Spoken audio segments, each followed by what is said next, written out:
जय हिंद फ्रेंड्स। स्वागत है आपका अपने YouTube चैनल पे, जहां पर हम लोग पढ़ते हैं बड़ी मस्ती और मजाक से, और सारी सारी चीजें जो हैं वो एग्जाम्स की इसमें कवर करते हैं। तो मैं स्वागत करता हूं आपको इस YouTube चैनल पर, और साथ ही साथ इस लेक्चर में जिसका नाम है प्रीएम्बल ऑफ इंडिया। ये लेक्चर बहुत ही इंपॉर्टेंट लेक्चर है और हमारे एग्जाम में इससे कई सारे क्वेश्चंस बनते हैं। बेसिकली इसलिए इंपॉर्टेंट है क्योंकि ये एक प्रीफेस है हमारे कॉन्स्टिट्यूशन को, इंडियन पॉलिटी का, जहां से हम लोग लेक्चर को या पॉलिटी के लेक्चर्स को स्टार्ट करते हैं। तो जो लोग मुझे जानते हैं मेरा नाम वरुण है, और जो नहीं जानते वो भी जान ले मेरा नाम वरुण है। मैं आपको इंडियन पॉलिटी और काफी सारे अलग सब्जेक्ट्स पढ़ाने वाला हूं। तो जो बच्चे नए हैं, जो फ्रेंड्स मेरे नए हैं, वो इस चैनल को सब्सक्राइब कर लें ताकि रोज आपकी घंटी बजती रहे, मतलब चैनल की घंटी बजती रहे, और आप इस चैनल पे आते रहे और हमारे साथ पढ़ते रहे। तो मेहनत हमारी, सफलता आपकी। चलिए तो शुरू करते हैं। सबसे पहली चीज जहां पर है हमारे पास प्रीएम्बल ऑफ इंडिया, यानी कि हम यहां पर स्टार्ट करने वाले हैं प्रीएम्बल ऑफ इंडिया से। तो देखो, हर चीज का क्या होता है, एक कॉन्स्टिट्यूशन एक बुक है, एक किताब है। कॉन्स्टिट्यूशन क्या होता है सबसे पहले, क्योंकि बेसिक लेक्चर है तो पहले कॉन्स्टिट्यूशन को समझते हैं क्या होता है। कॉन्स्टिट्यूशन क्या है? कॉन्स्टिट्यूशन मतलब, हिंदी में, हिंदी वाले बच्चे परेशान ना हो क्योंकि उनके लिए भी जो ये लेक्चर पढ़ाऊंगा मैं वो हिंदी में ही रहेगा ताकि समझ में सबको आए। ठीक है, तो ये संविधान कहते हैं। संविधान मतलब क्या है? विधान मतलब होता है रूल्स, है ना। विधान मतलब क्या होता है? किसी चीज का विधान, यानी कि रूल्स। तो यानी कि हमारा कहने का मतलब बस इतना सा है कि वो रूल्स जिससे एक कंट्री गाइड की जाती है। अब भाई सब अपने अपना तो रूल बना लोगे, तुम्हारे रूल्स अलग हो सकते हैं, मेरे लिए कुछ सही हो सकता है, आपके लिए नहीं हो सकता। तो उसी हिसाब से अब सबके अपने अपने रूल्स होंगे तो कैसे काम चलेगा। तो इसीलिए एक बुक बनाई गई जिसको हम लोगों ने कॉन्स्टिट्यूशन कहा। यानी कि उस बुक को हम लोगों ने बोला कि हम सब जो इस भारत खंड में रहते हैं, जो इस भूखंड में रहते हैं, जो इंडिया दैट इज भारत में रहते हैं, वो इस बुक को फॉलो करने वाले हैं। ठीक है, तो अब इस बुक में लिखा क्या है, कैसे लिखा गया है, क्या है वो सब, हिस्ट्री कैसे आई है, वो सब हम लोग किसी और लेक्चर में पढ़ेंगे। फिलहाल इस बुक का, जैसे हर बुक का एक प्रीफेस होता है। प्रीफेस का मतलब प्रस्तावना होती है, प्रस्तावना होती है। ठीक उसी तरीके से हम लोग भी इसमें ये प्रस्तावना पढ़ने वाले हैं, जिसको हम लोग कहते हैं प्रीएम्बल ऑफ इंडिया। यानी कि प्रीएम्बल ऑफ इंडिया कह लीजिए या इंडियन कॉन्स्टिट्यूशन कह लीजिए, आपकी मर्जी। तो चलिए देखते हैं कि क्या है ये। The term preamble refers to the preface of the constitution, जो बात हम लोग अभी कर रहे थे, यानी कि ये प्रस्तावना है कॉन्स्टिट्यूशन की। इसको पढ़ लिया तो लाभ झिंगा डाला, यानी कि इसको पढ़ लिया तो हमारे पास सारी चीजें हमें समझ में आ जाएंगी। तो ये लेक्चर इसलिए बहुत इंपॉर्टेंट है क्योंकि पॉलिटी के आने वाले लेक्चरों में हमें इसके जितने भी प्रिंसिपल्स हैं उन पर गौर फरमाना है। ठीक, तो जैसे लिखा हुआ the term preamble refers to the preface of the constitution, यानी कि ये प्रस्तावना है कॉन्स्टिट्यूशन। किसी भी बुक का इंडेक्स होता है या प्रीफेस लिखा होता है, इसमें लिखा होता है ना, ये मैं बुक अपनी माता श्री को डेडिकेट करना चाहता हूं, या मैं ये बुक, इसमें इन इन चीजों पे, इन प्रिंसिपल्स में हमने बात करी। तो हम ये देखेंगे कि कॉन्स्टिट्यूशन में किन किन प्रिंसिपल्स पर बात हुई है।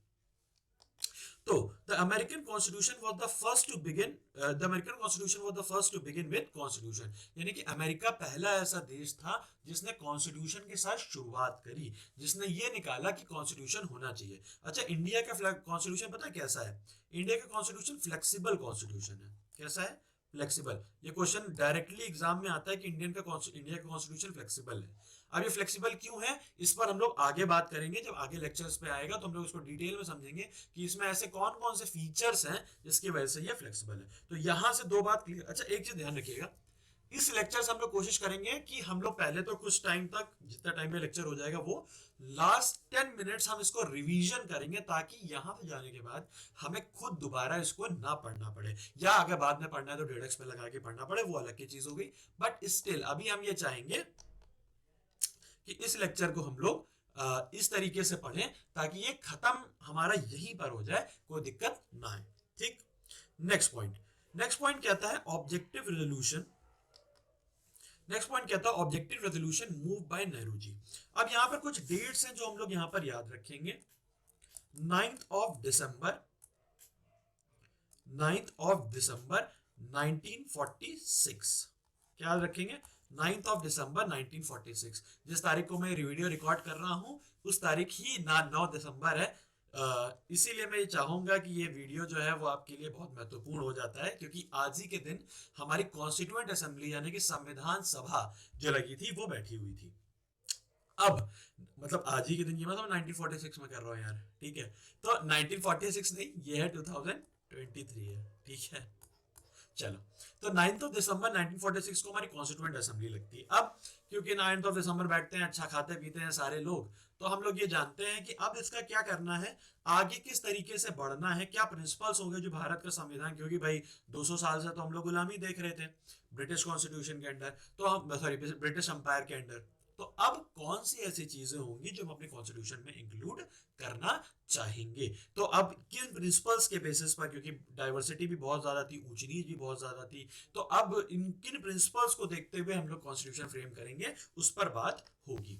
तो ये 9 तारीख हो गई, 9 तारीख को सब लोग बैठ चुके, 3-4 दिन चिल मारने के बाद बॉस 13 तारीख को 13th ऑफ ये जो डेट है वो याद रख लीजिएगा, 13 दिसंबर 1946।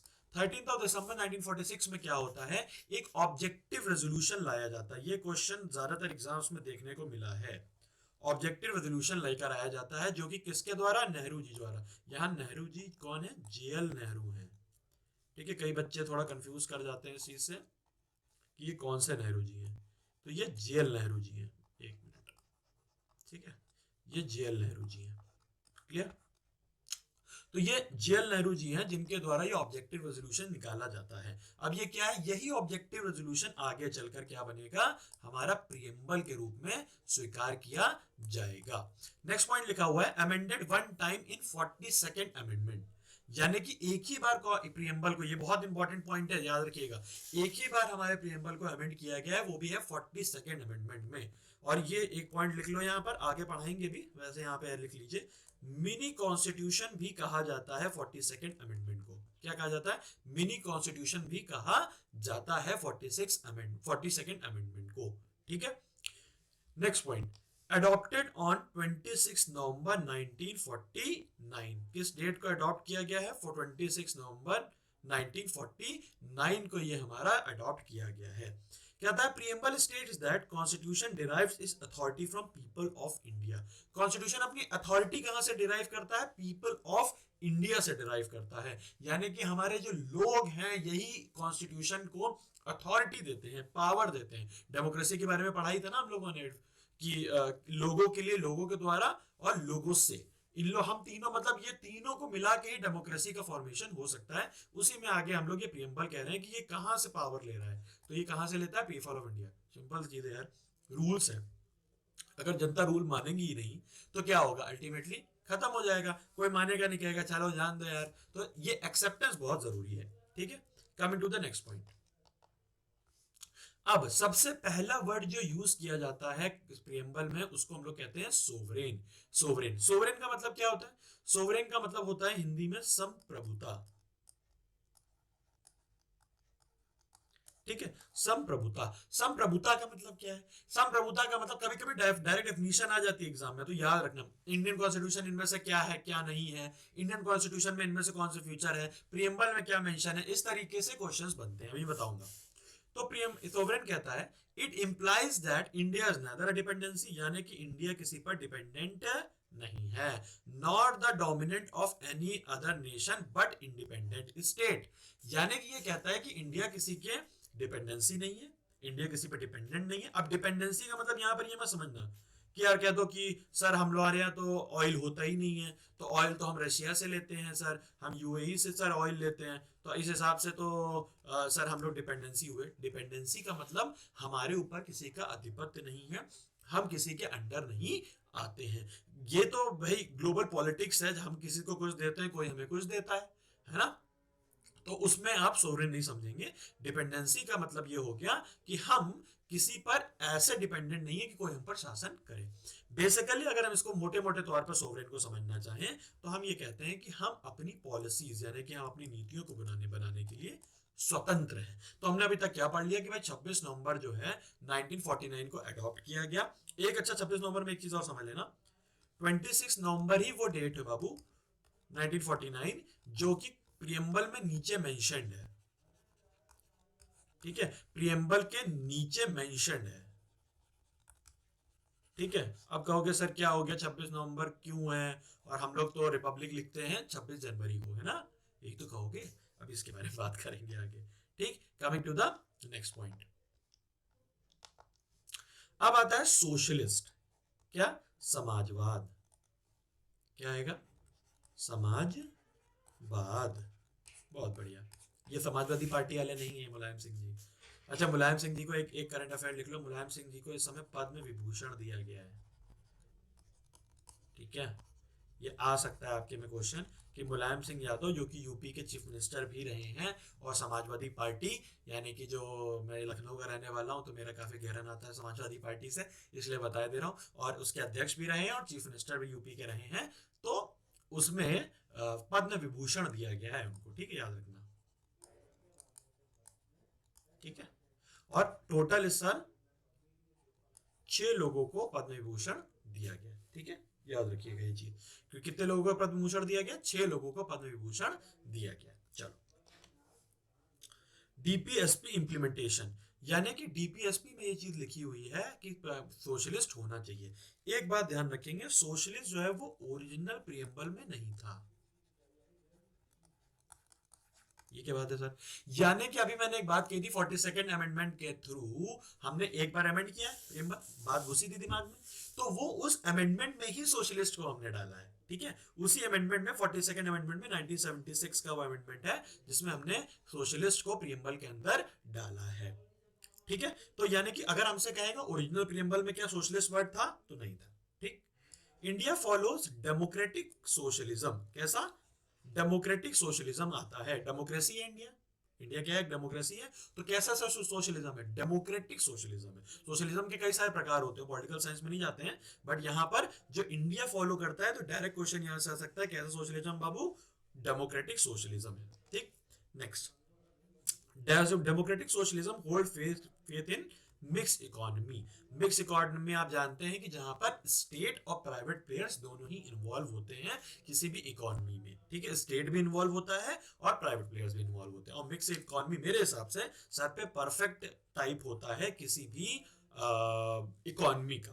क्यों? क्योंकि स्टेट इंटरवेंशन भी होता है जहां जरूरी है, और जहां पर नहीं भी है वहां भी चल जाता है, कोई दिक्कत नहीं है, प्राइवेट प्लेयर्स अपने साथ मार्केट को रेगुलेट करते हैं।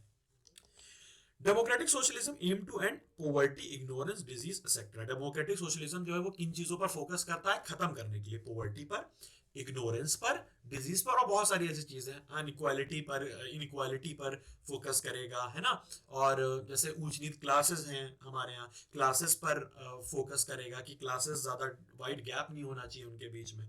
ठीक है, तो ये चीजें हो गई सोशलिस्ट। मेन इस पॉइंट में ये है कि 42nd अमेंडमेंट के थ्रू इसको ऐड किया गया है। Coming to the next point, secular. क्या कहते हैं? सेकुलर। ये वर्ड भैया बहुत चर्चा में रहता है और आपने कई बार सुना होगा, भारत का सेकुलरिज्म खतरे में है, भारत का जो इसको क्या कहते हैं हिंदी में, इसको कहते हैं धर्मनिरपेक्षता।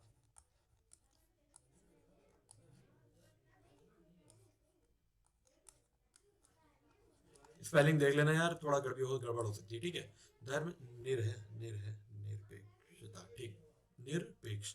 हाँ, धर्मनिरपेक्ष मतलब किसी भी स्टेट, किसी भी जो गवर्नमेंट है वो सारे धर्मों को मानती तो है, लेकिन खुद किसी के साथ खुद को ज्वाइन नहीं करती, यानी कि किसी भी धर्म को प्रमोट नहीं करती अपने एंड से। जैसे every person has same status support from state, यानी कि चाहे वो पर्सन किसी भी उसका हो, किसी भी रिलीजन का हो, हम लोग की जो गवर्नमेंट है वो उसको बहुत वही सेम सपोर्ट देगी। जैसे अब हमारे जनधन योजना थी, ठीक है, तो जनधन योजना में बताया जाता है कि बहुत सारे जो मुस्लिम्स हैं उनको भी फायदा हुआ, बहुत सारे हिंदूज को भी फायदा हुआ, क्रिश्चियंस को भी हुआ, तो मतलब इसके बेसिस पर कोई डिस्क्रिमिनेशन नहीं किया गया। ठीक है, तो सेकुलर का मतलब जो नीतियां बनेगी वो सेकुलर होंगी उनके नेचर में, यानी कि उनमें किसी भी धर्म को लेकर अलग से नहीं होगा। अब लोग कहते हैं सेकुलरिज्म खतरे में आ गया सीएए की वजह से। ठीक है, तो इसके ऊपर मैं एक अलग वीडियो बनाऊंगा, उसमें आप लोग देखिएगा जाकर कि सीए का क्या महत्व है और क्यों ऐसा किया गया कि उसमें मुस्लिम्स को ऐड नहीं किया गया।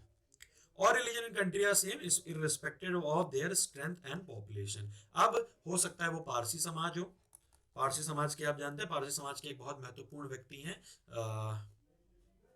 फील्ड मार्शल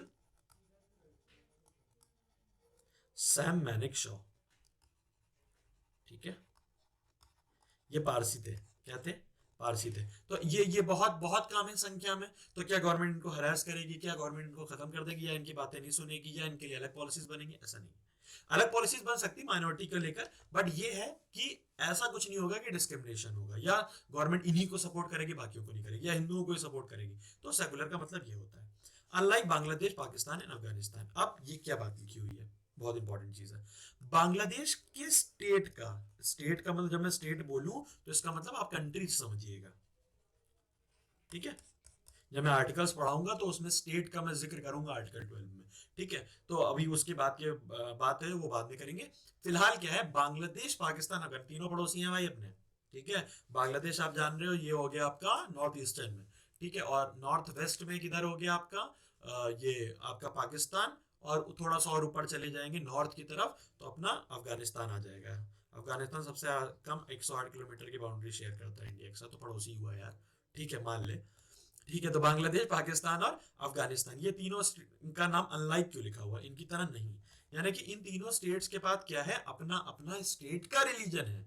यानी कि इनका स्टेट एक रिलीजन को फॉलो करता है। इनका स्टेट एक रिलीजन, वो कौन सा है? वो रिलीजन है इस्लामिक रिलीजन। क्या है? इस्लामिक रिलीजन है। किसको फॉलो करता है? Islamic religion. इसी को लेकर सीए वाला जो मुद्दा है वो इसी को लेकर है, ठीक है। तो उसकी हम लोग बाद में बात करेंगे। चलो, तो सेकुलर बात समझ में आ गई। सेकुलर वर्ड भी नहीं था, ये भी इनिशियल कॉन्स्टिट्यूशन में नहीं था, बाद में ऐड किया गया है, ठीक है। तो एडेड बाय 42nd अमेंडमेंट। तो अगर याद करना है तो आईएसएस याद कर लो। आईएसएस। अब ऐसे सोशलिस्ट हो गया, ऐसे सेकुलर हो गया, आई से मैं अभी बताऊंगा क्या है। That is integrity. क्या है? इंटीग्रिटी। अभी देखते हैं आगे आएगा। फिर आता है डेमोक्रेटिक। ये सारे वर्ड जो है बाबू ये प्रीएम्बल में लिखे हुए हैं। In which government is elected by people directly और इनडायरेक्टली। गवर्नमेंट लोगों द्वारा इलेक्ट करी गई है, डायरेक्टली या इनडायरेक्टली, उसी को हम लोग डेमोक्रेटिक कहते हैं। तो पता ही है हर साल इलेक्शन होते हैं, जनरल इलेक्शंस होते हैं, फिर हमारे स्टेट के भी इलेक्शंस होते हैं, फिर हमारे म्यूनिसपैलिटीज के होते हैं, नहीं तो पंचायत के होते हैं, ठीक है। और भी कई तरीके के इलेक्शन है, बार काउंसिल्स के होते हैं, है ना। तो ये सब जो है ये सारे इलेक्शंस होते हैं बेसिकली जनरल, स्टेट और ये तीन लेवल की जो तीन टायर ऑफ गवर्नमेंट है हमारे पास, वो तीन लेवल ऑफ गवर्नमेंट्स हैं, उसके हम लोग इलेक्शंस मानते हैं, ठीक है। क्लियर हो गई होगी बात आराम से। Coming to the next point. अब कहता है रिपब्लिक। अच्छा, इंडिया रिपब्लिक कब हुआ भाई? एक बार कमेंट सेक्शन में लिख के बता देना कि कौन सी डेट को हुआ। अब ये तो मैं एक्सपेक्ट कर ही सकता हूँ कि चलो अगर मैं नहीं भी बता रहा हूँ तो भी पता होगा। क्लास 12 तो सारे बच्चे पास हैं एटलीस्ट, ठीक है। Democratic polity can be classified into two categories. अब डेमोक्रेटिक पॉलिटी जो होती है वो दो में क्लासिफाइड है, या तो वो मोनार्कियल होगी या रिपब्लिक होगी। अब बच्चे यहाँ पर थोड़ा सा तंग हो जाते हैं, कहते हैं सर एक तो डेमोक्रेटिक बाबू बोल रहे हो, दूसरा मोनार्की भी बोल रहे हो, ये कैसे होगा? तो हमने कहा कि मोनार्की का मतलब ये हो गया जैसे हमारे यहाँ यूके है, वहां पर दोनों एग्जिस्ट करता है, वहां पर इलेक्शंस भी होते हैं, वहां पर मोनार्क भी है। मोनार्क, वहां पर मोनार्क भी है, दोनों चीजें हैं, ठीक है। अभी रिसेंटली क्वीन की डेथ हुई थी, तो प्रिंस चार्ल्स है वो इतनी बुढ़ापे में किंग चार्ल्स हो गए बेचारे, है ना। किंग चार्ल्स हो गए बुढ़ापे में, कोई बात नहीं, जब जिसका राजयोग जब आएगा यार तब होगा, क्या कर सकते हैं। अटल बिहारी वाजपेयी जी भी बहुत जब एजेड हो गए थे, बहुत बुढ़ापे की तरफ थे, तब वो प्रधानमंत्री बने थे। जब जिसकी है सबकी किस्मत मोदी जी ऐसी नहीं होती है, कोई बात नहीं यार। Second is Republic. रिपब्लिक का मतलब क्या हो गया? रिपब्लिक का मतलब हो गया कि जहां पर जो स्टेट का हेड है, स्टेट हेड की बात मैं कर रहा हूं, वो एक इलेक्टेड पर्सनालिटी है। बहुत इंपॉर्टेंट चीज बता रहा हूं ये चीज, ठीक है, ये चीज ध्यान रखना। अभी देखो इससे एक चीज से क्लियर करता हूं मैं। जैसे समझो ये एक स्टेट है। क्या है? एक स्टेट है। स्टेट का मतलब यानी कि एक जोग्राफिकल एरिया आप मान सकते हो एक तरीके से, जिसको हम स्टेट बोलते हैं, ठीक। अब इस स्टेट में रिसोर्सेज होंगे, स्टेट में जैसे नदियां हैं, लोग हैं, है ना। अब सप्तांग अभी हम लोग अभी पढ़ेंगे एंशिएंट में, तो हम लोग पढ़ेंगे स्टेट्स के एलिमेंट्स क्या क्या बताए गए हैं चाणक्य द्वारा, ठीक है। तो वो अलग की चीज होगी। फिलहाल यहाँ पर स्टेट जो है वो हम लोग बात करना चाहते हैं कि स्टेट हम लोग जो वर्ड यूज कर रहे हैं वो क्यों, तो जोग्राफिकल एरिया है जिसको हम लोग स्टेट बोल रहे हैं। अब इसको चलाने के लिए कुछ ना कुछ चाहिए, तो स्टेट जो है एक चीज से चलता है जिसको हम लोग बोलते हैं गवर्नमेंट। क्या बोलते हैं बाबू? गवर्नमेंट बोलते हैं। अब ये जो गवर्नमेंट है इसका जो हेड होता है, गवर्नमेंट का हेड जो होता है वो हमारी कंट्री में कौन है? Prime minister. कौन है? Prime minister. हमारी कंट्री में बात कर रहा हूं। और जो स्टेट है इसका हेड हमारी कंट्री में कौन है बाबू? वो है प्रेसिडेंट साहब। कौन है? प्रेसिडेंट। तो गवर्नमेंट जो स्टेट को चलाती है उसका हेड कौन है? Prime minister. और जो स्टेट है जिसको कौन चलाता है? प्रेसिडेंट। जिसका हेड कौन होता है? हेड लिख देता हूं वरना कहोगे सर कुछ भी बता रहे हैं। हेड कौन है? प्रेसिडेंट होता है। तो अब जब ये बात तो क्लियर हो गई होगी यहाँ सब ना। स्टेट है, स्टेट को चलाने वाली एक एजेंसी है जिसको हम लोग गवर्नमेंट कहते हैं। स्टेट जो है वो ज्योग्राफिकल बाउंड्री में एक इंटैक्ट है। आप मोटी मोटी बात समझिए जो आपके एग्जाम में आनी है, बहुत थ्योरी मत जाइए। स्टेट की डेफिनेशंस क्या है, ये है वो है, ठीक है। एक स्टेट है जो कि ज्योग्राफिकल बाउंड्री मानते हैं। वैसे स्टेट की डेफिनेशन जब 12वीं में 12वें आर्टिकल में पढ़ाऊंगा तो बहुत अच्छी तरीके से बताऊंगा, बहुत तगड़े तरीके से बताऊंगा, ठीक। लेकिन अभी यहाँ पर समझिए कि जो स्टेट है वो ज्योग्राफिकल बाउंड्री के तरीके से समझिए, उसको चलाने वाली एक एजेंसी है जिसको हम लोग गवर्नमेंट कहते हैं। और स्टेट का जो हेड है वो प्रेसिडेंट है और गवर्नमेंट का हेड जो है वो प्राइम मिनिस्टर है। क्लियर है बात? यहां तक क्लियर है। चलो, in monarchy head of the state enjoys heredity position. अब ज्यादा सिंपल सी चीज है यार, क्वीन के देहांत हो गया, क्वीन खत्म हुई, डाउन हो गई, तो प्रिंस साहब बैठ गए जाकर, ठीक है। तो अब ये तुमको तो बुलाएंगे नहीं, हमको तो बुलाएंगे नहीं, इलेक्शन तो करवाएंगे नहीं, है ना, ये तो कुछ करवाने वाले से रहे, ठीक। In republic head of the state is elected directly और इनडायरेक्टली। रिपब्लिक में हेड ऑफ द स्टेट जो होता है वो इलेक्टेड डायरेक्टली होता है या इनडायरेक्टली। इंडिया में इनडायरेक्टली होता है, ठीक है। तो ये जब हम लोग प्रेसिडेंट पढ़ेंगे तो हम लोग यहाँ पर बात समझ लेंगे। Next is justice. तीन तरीके की जस्टिस की बात करी गई प्रियम्बल के अंदर। क्या है? Social, economical and political justice. कितनी तरीके की? सोशल, इकोनॉमिकल और पॉलिटिकल जस्टिस। सोशल जस्टिस का मतलब इक्वल ट्रीटमेंट, यानी कि सबको इक्वली ट्रीटमेंट मिले। इकोनॉमिक जस्टिस मतलब elimination of inequalities in wealth, income and property, यानी कि जितना ज्यादा हो सकता है गवर्नमेंट ये प्रमोट करेगी कि रिच ज्यादा रिच ना हो और पुअर ज्यादा पुअर ना हो, जो गैप है दोनों के बीच का वो कम से कम रहे। पॉलिटिकल जस्टिस यानी कि equal political right, equal voice in government, idea taken from Russian revolution. यानी कि ये जो जस्टिस का आइडिया है वो कहां से लिया गया है? रशियन रेवोल्यूशन से हमने ये आइडियाज को कैरी फॉरवर्ड किया हुआ है, ठीक है।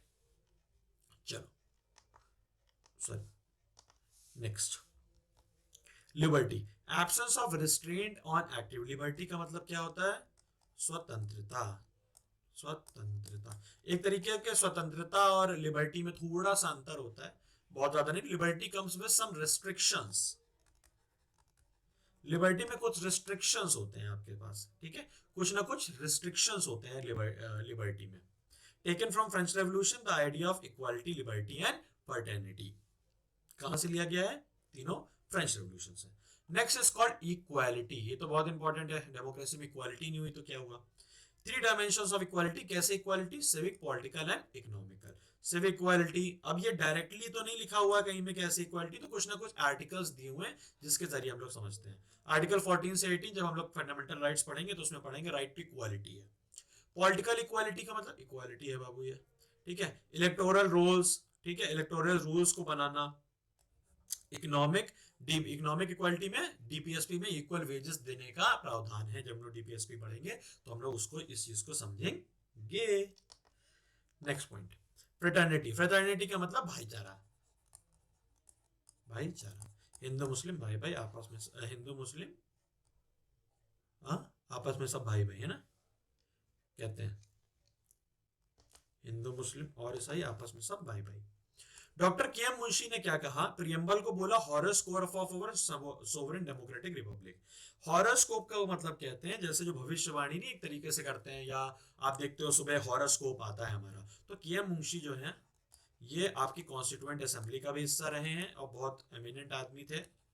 इनको जब हम लोग हिस्ट्री में पढ़ेंगे तो इनके बारे में पढ़ेंगे, ठीक है। तो कॉन्स्टिट्यूएंट असेंबली में के एम मुंशी जी ने क्या कहा था? प्रियम्बल को क्या कहा था? Horoscope of our sovereign democratic Republic. एक बेरुबरी यूनियन का केस होता है 1960 में, एक केस होता है केशवानंद भारती का 1973 में, ठीक।